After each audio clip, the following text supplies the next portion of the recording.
خلق الموت والحیات لیبلوکم ایکم احسن عملا۔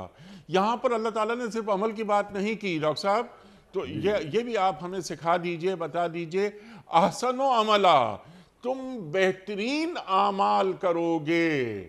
اگر بہترین اعمال کرو گے تو تم اللہ کے یہاں، اللہ کی بارگاہ میں تم کامیاب اور کامران ہوگے۔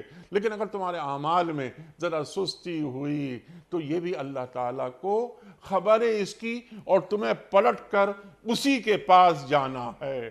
ارشاد۔ اللہ تعالیٰ نے قرآن کریم میں جو الفاظ ذکر فرمائے ہیں، سبحان اللہ، ہر لفظ جو ہے وہ آب ذر سے لکھنے کے قابل ہے۔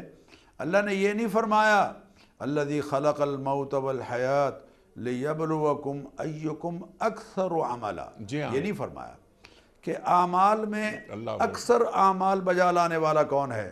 کون ہے جس کے اعمال ڈھیروں ہیں جس کے اعمال ترازو میں تولے جائیں تو بہت زیادہ نظر آئیں، یہ نہیں کہا، بلکہ فرمایا ایکم احسن عملا، تم میں سے کون ہے جو اعمال عمدگی سے بجا لایا ہے۔ یعنی مقدار نہیں بلکہ معیار۔ بالکل آپ نے صحیح فرمایا کہ اللہ کے ہاں احسن عمل انیک سب اس وقت بنتا ہے جب اس پر سید کائنات صلی اللہ علیہ وسلم کی سنت کی مہر ہو۔